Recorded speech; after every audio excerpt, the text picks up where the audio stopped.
Continuamos porque tienen 5 párrafos el artículo 330A. Dice, la modalidad de teletrabajo se entenderá por tecnologías de la información al conjunto de servicios de infraestructura, redes, software, aplicación informática, pues todo lo que se pueda ubicar como electrónico, informático, evidentemente cae en la modalidad, que tiene como intención facilitar tareas y funciones, así como las que necesitan para la gestión y transformación de la información. Podría ser pues el simple Excel y todo eso, que es para el trabajo mismo, ¿no? Que permitan crear, modificar, almacenar, proteger y recuperar esa información. Aplicaciones al RP a la medida o cualquier cuestión de esa naturaleza. Ahora, algo que también es muy importante en el cuarto párrafo del 330A de la ley laboral es que se regirán por las disposiciones del capítulo, ya dijimos 12 bis, las relaciones que se desarrollen más del 40% del tiempo en el domicilio de la persona trabajadora o el lugar donde éste elija. Me refiero al trabajador. Es decir, que esto ya me ha pasado, y se los comento porque la semana pasada tuve una sesión con un cliente en la Ciudad de México. Ustedes saben que es un conflicto la Ciudad de México, el transporte, el trayecto, las distancias. Por supuesto que ellos ocupan, todos ocupamos, pero en el caso de ellos se convierte en una cuestión más elemental. Entonces, donde decían, es que nosotros no estamos todos los días en el teletrabajo. De la semana, 2 o 3 días, el trabajador viene, algunos no vienen ningún día, otros siguen viniendo todos los días, otros nada más no vienen uno u otro día. Entonces, hay diversidad. Entonces, si hablamos de teletrabajo, tiene que cumplirse por lo menos el 40% del tiempo de la jornada laboral en el domicilio o donde el trabajador decida que lo va a desarrollar. Es decir, poco menos de la mitad, por lo menos tiene que estar a distancia. Por lo menos. En esas condiciones, si alguien solo un día trabajar a distancia, vamos a poner un ejemplo, no logra el 40%, no logra el 40%, no es trabajo que se regule a través de el nuevo capítulo 12 bis del teletrabajo. A ese elemento no le aplicará la condición del 330 A, B, C, D, E, F, G, H, I, J, K. A él le aplicarán las condiciones de la ley en general.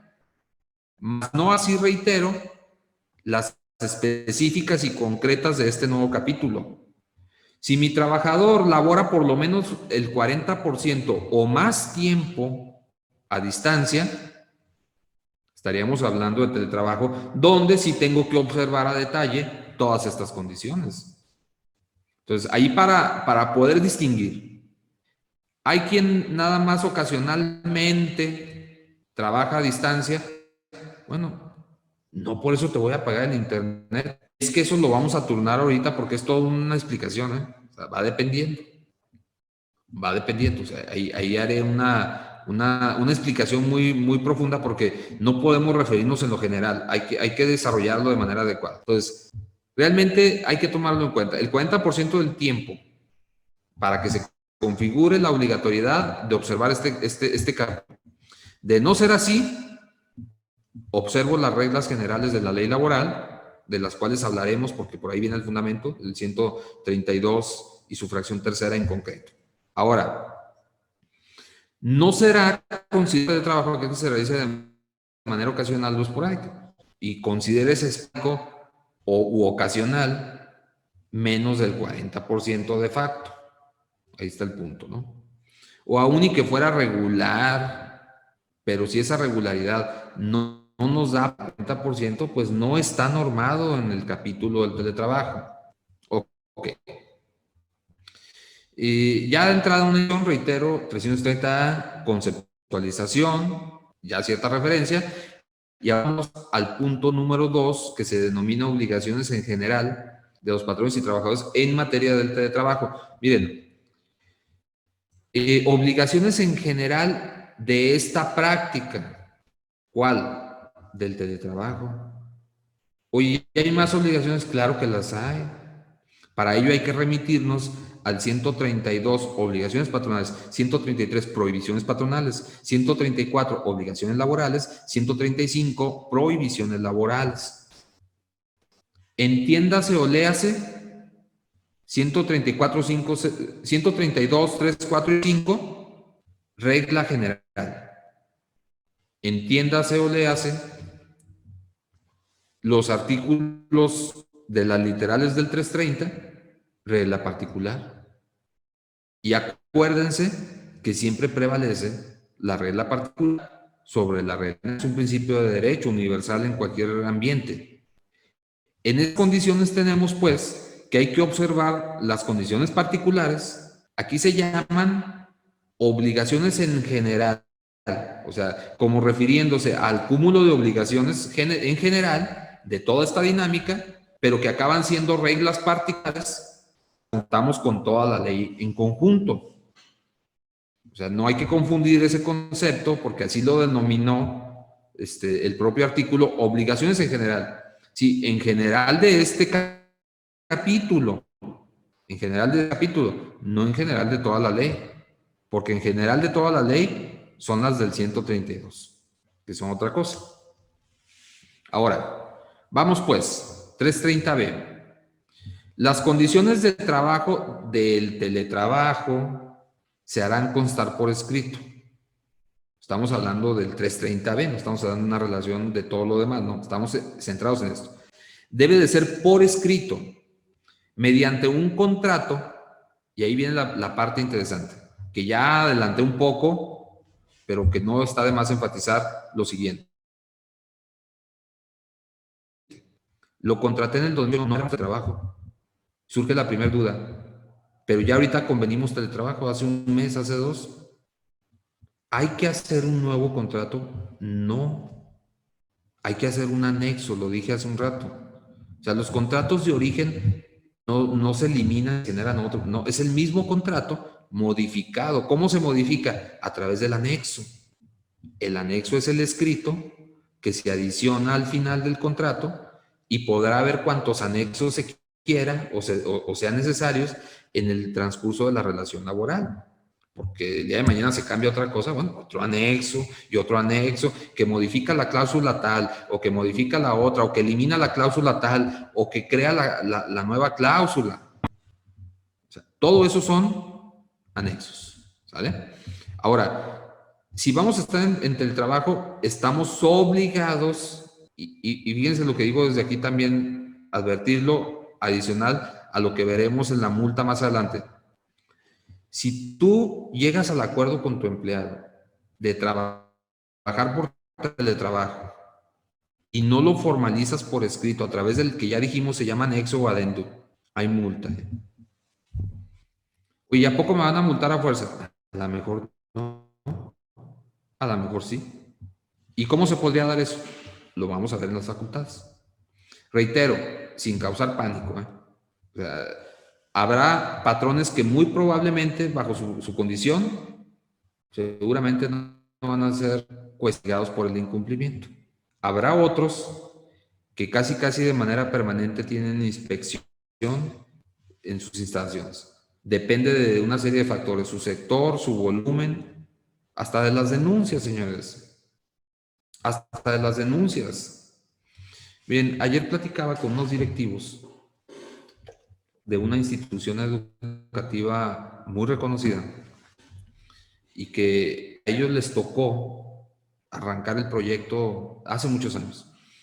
Y hablábamos precisamente de las generaciones denominadas, de la característica de la generación denominada de cristal. No, lo refieren así como una característica, no despectivamente, por supuesto que no, ni mucho menos generalizando, claro que no. Conozco gente que no es así y que tiene una edad muy corta, pero hacían alusión en algo que creo que muchos coincidiremos. Hoy, sobre todo muy joven, sin generalizar, reitero, habrá algunos, hay que tener mucho cuidado en cómo conducirnos hacia ellos. Siempre debemos de ser respetuosos, pero podrían malinterpretarse las condiciones, las situaciones, y eso detonar pues un conflicto o maximizar una situación. Yo no lo hice con la intención de herir o de lesionar o de faltar al respeto, pero a lo mejor no me dirigí de la manera más adecuada y el trabajador lo toma como algo que pues no es de su agrado y lo puede motivar a actuar. ¿Actuar cómo? Pues a través de una simple denuncia. La denuncia en la Secretaría del Trabajo formalmente ante las autoridades detona de oficio una inspección, señores. Eh, Esas inspecciones, que pueden ser de dos tipos, ordinarias o extraordinarias, sería la extraordinaria, que es de hecho la más agresiva. La motivación y la justificación para una inspección extraordinaria es precisamente una denuncia de incumplimiento de obligaciones patronales. ¿Cómo de qué? Pues que a lo mejor yo llegase a tener una inspección, ya sea ordinaria, programada, o extraordinaria, aquellas que surgen posibles denuncias de maltratos o de lo que el trabajador simple y sencillamente cree que le violé su derecho.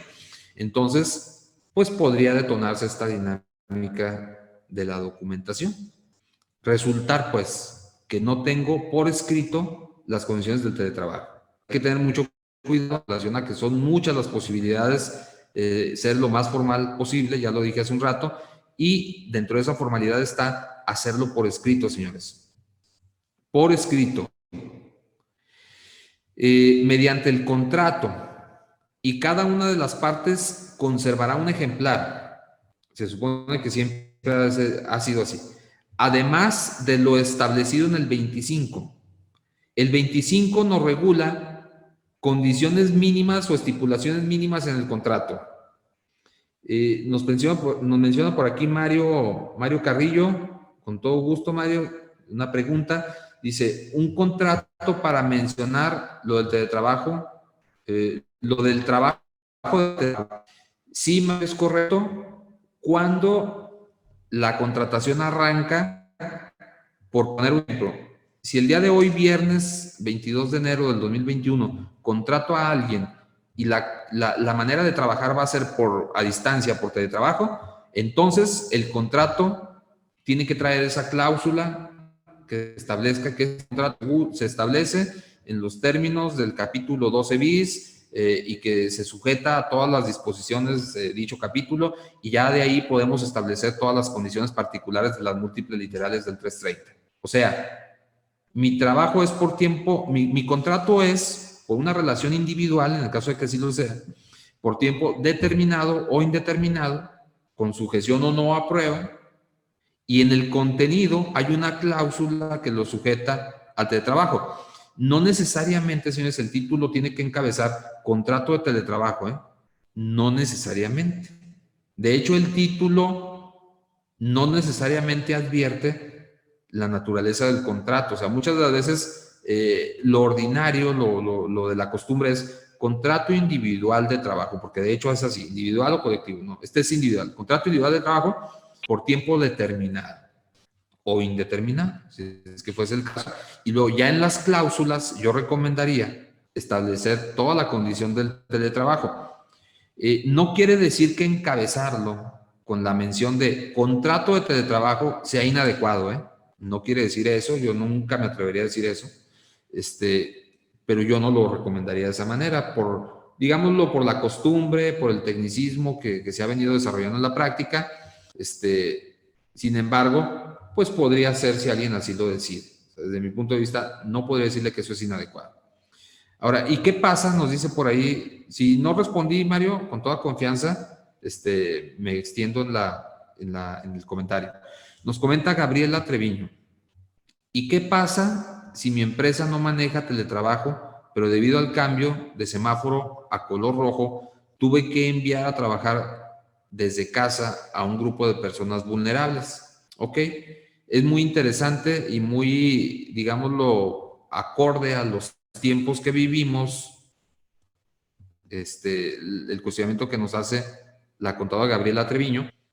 Porque ahí cabe, fíjense, ahí cabe lo siguiente. Sin el ánimo de ser ortodoxo, o digámoslo, hacer parte de uno o de otro, yo le voy a decir lo que en términos de derecho creo que procede. Semáforo rojo, gente vulnerable, no puede laborar. Sin duda tengo que acatar la disposición, sin duda, o sea, no hay duda. Bueno, eso representa que el trabajador se va de su casa, claro. Podemos, desde mi punto de vista, hacer un convenio el empleado y yo, donde le digamos, no puedes venir por la disposición federal, el decreto y todo, pero lo puedes hacer desde casa. ¿Estás de acuerdo? Sí, estoy de acuerdo, dice el empleado. Hacemos un convenio y lo formalizamos y a trabajar. Aunque no sea teletrabajo, ¿eh? Que no, aquello donde no intervenga tecnología, mecanismos de la comunicación, etc., etc. Claro que hay formas de trabajar que son trabajos más encaminados al ambiente manual o de tipo material, no tanto intelectual, que pudiesen conllevar cierta labor sin el uso de aparatos tecnológicos, computadoras, celulares y todo aquello. Si fuese de esa manera un trabajo de tipo artesanal o manual, vamos a suponer así, no estamos en presencia del teletrabajo. Podemos negociar con el empleado, ve a tu casa, allá me produces porque es viable, no requieres una gran maquinaria instalada o algo, no, algo razonable, y entonces estamos trabajando a la distancia, pero no en teletrabajo, y vamos a hacer un convenio porque ambos estamos de acuerdo. Si el empleado no está de acuerdo, señores, si el empleado no está de acuerdo, y no se trata del teletrabajo, tengo dos caminos.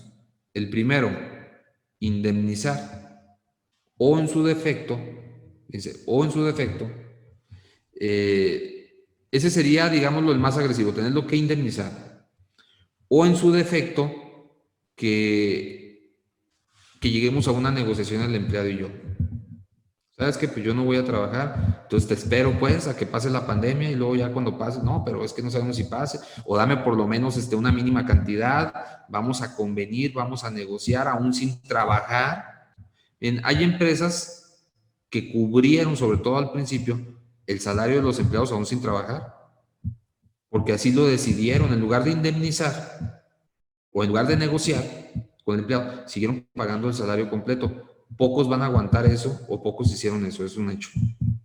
Entonces, en términos ortodoxos, se supone que si el trabajador tiene la posibilidad de decir, mira, vino la pandemia, ni es culpa tuya ni es culpa mía, pero tú me propones que vaya y trabaje a mi casa, yo no quiero, no puedo. Tengo una casa donde estamos 8 todo el día, no puedo trabajar, no estoy de acuerdo, yo no me contraté en esos términos y entonces, patrón, te quedan dos alternativas. O me sigues pagando mi salario, cosa que muy probablemente no va a ocurrir, o me indemnizas. El trabajador puede tomar esa postura. Es una postura, creo, en algún momento para algunos poco razonable, porque alguien dirá, pues es que no está negociando, no está siendo flexible, por así decirlo, ¿no? Pero también está en su derecho. El patrón no podría argumentar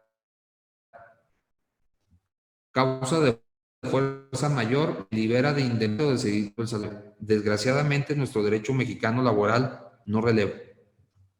Se supone, y eso es algo que hemos venido aprendiendo con los eventos y sobre todo, bien, pasó lo del terremoto en Ciudad de México. Se vio bajo la industria, el edificio, lo que sea. Y a poco ya por eso me relevó de pagarle los salarios o de no indemnizarlo en el caso de terminaciones. Pues claro que no. Se suponía que yo como pagador debería de tener una reserva para indemnizar o para hacer frente a mis cargas o responsabilidades laborales que difícilmente alguien la va a tener, sobre todo si hablamos de las medianas o pequeñas empresas. Si no tienen ni para pagar el sueldo de la semana, en algunos casos, y muchos han desaparecido, lo hemos sabido, claro, pues menos van a tener una reserva que en ocasiones, cuando ya los volúmenes de empleados son considerables, es hasta millonaria para poder indemnizar en el caso de fuerza mayor o de caso fortuito. Pero reitero, la legislación mexicana no releva. O sea que, no, pues se vino la pandemia, y ya puedes correrlos sin indemnizar o puedes mandarlos a su casa sin pagar. Desgraciadamente, la ley laboral en ese sentido sí es muy rígida y tendríamos esas opciones. Mandarlo a su casa negociado, puede trabajar, sí, está bien, o si no quiere, pues indemnizar, al menos conforme a ley, o negociar, ¿no? Creo que esa sería la respuesta que le puedo dar, contadora Gabriela Treviño. Espero haber sido claro y si no, con toda confianza, me pueden hacer planteamientos respecto a lo que no precisé de manera específica con la finalidad de que quede pues, lo más claro posible, ¿no? Muy bien. 25. Es el escrito del contrato. En el 25 encontramos lo que debe de traer un contrato. Debe de traer el proemio, conocido como los generales, y que a partir del 2012 ocurre y RFC, servicios, lugares de trabajo, duración de la jornada, forma y monto del salario, una serie de condiciones que debe de traer un contrato en general, mínimas condiciones que debe de traer. Artículo 25. Tenemos el artículo 26. La falta del escrito, que es el 24. El 24 habla de las condiciones de trabajo y el 25 habla del contrato, lo que debe de contener el contrato. No priva al trabajador de los derechos que deriven de las normas de trabajo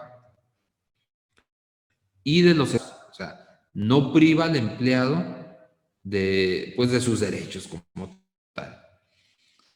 Ahora, no formalizar la relación de trabajo en el artículo 1002, miren, vean, hay una multa que puede ser de las 50 a las 5,000 lumas. Ok. Independientemente que el artículo 21 reconozca la existencia de un contrato aun cuando no hay documento, si es que se dan los elementos del artículo 20, que ya dije cuáles son: servicio, contrato y salario.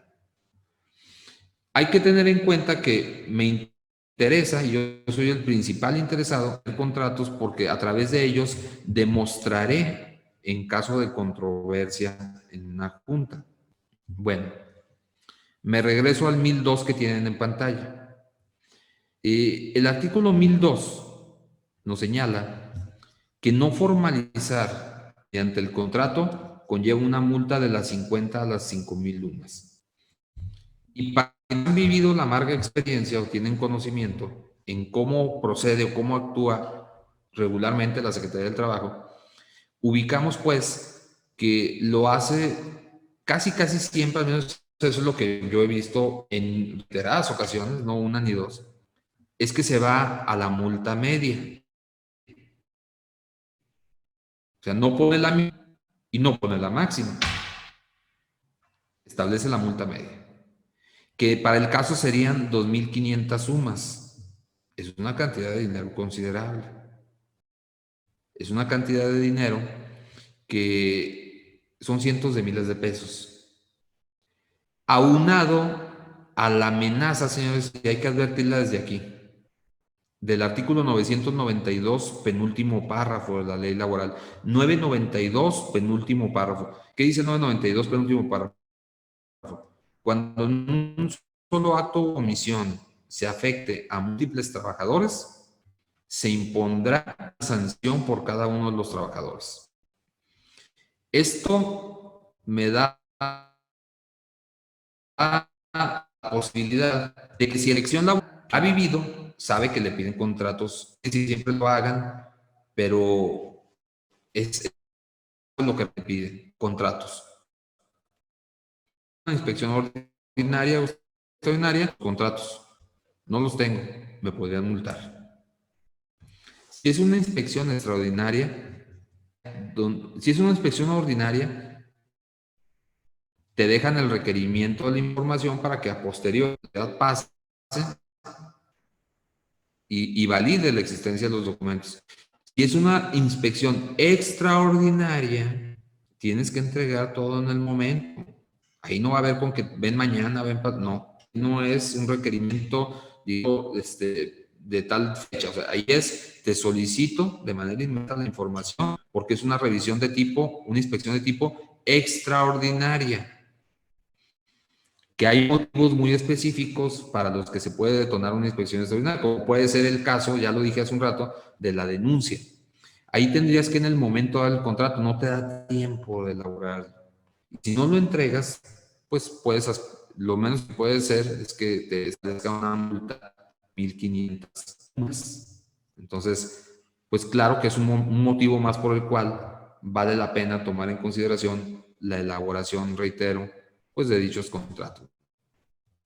Ahora, continuando aquí con el análisis, tenemos 330.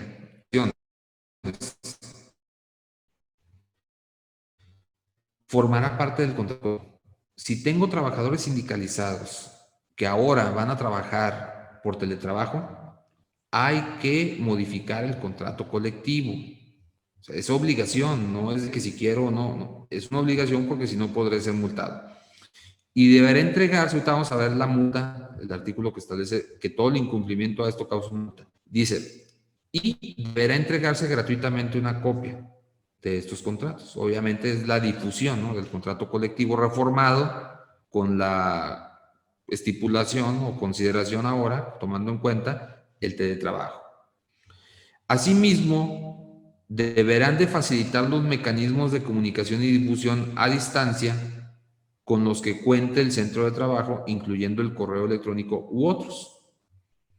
O sea, pues decirle a través de qué nos vamos a conectar a través de una aplicación como esta, que es el Zoom, a través del correo, a través del WhatsApp. Debe de proporcionar, claro, la empresa esos mecanismos para los cuales se va a llevar a cabo la intervención o la regulación de la relación laboral. Para que entonces los empleados tengan conocimiento, o sea, quiere decir que en el contrato colectivo o en su defecto, en el reglamento interior, de igual forma, que ahí diga de manera explícita a través de qué medios de comunicación vamos a estar conectados en esa transferencia de información. Para que obviamente se dé conocimiento los procedimientos de libertad sindical y negociación colectiva también, como lo establecen los artículos, el artículo 132, fracción 32 y 33, que fue reforma reciente al 132, para que transparencia, pues, para información y comunicación a los empleados de las reformas, de la convocatoria incluso, para la reforma al reglamento interior de trabajo. Perdón, al contrato colectivo, hablando de relaciones sindicalizadas. Y llegamos a el artículo, bien, desde mi punto de vista, y lo dije hace un rato, el emblemático es el 330E, fracción tercera. Ustedes ven que aquí no viene la fracción tercera porque ese se toca más adelante en todo un desarrollo y análisis. Pero el 330E nos habla de las obligaciones especiales, que dice proporcionar, verbos todos de acción, instalar y encargarse del mantenimiento de los equipos necesarios para el trabajo, como equipo de cómputo, sillas ergonómicas, impresoras, entre otros. Llámese escritorio, llámese archivero, llámese lo que él ocupe, casi para instalar su oficina en la casa. Es lógico porque pues el patrón quedado conforme a la tercera, en términos generales, tercera del 132, a proporcionar herramientas de trabajo. En términos particulares, aquí se reitera y se hace una mención específica a que será equipo de cómputo, sillas e impresoras, entre otros. O sea, no es limitativo, es enunciativo nada más. Una compu, y empiezan las desavenencias. Pues el patrón, pues vamos a estar desde tu casa y yo desde acá. No, sí, está bien. Bueno, no, pues ya vete.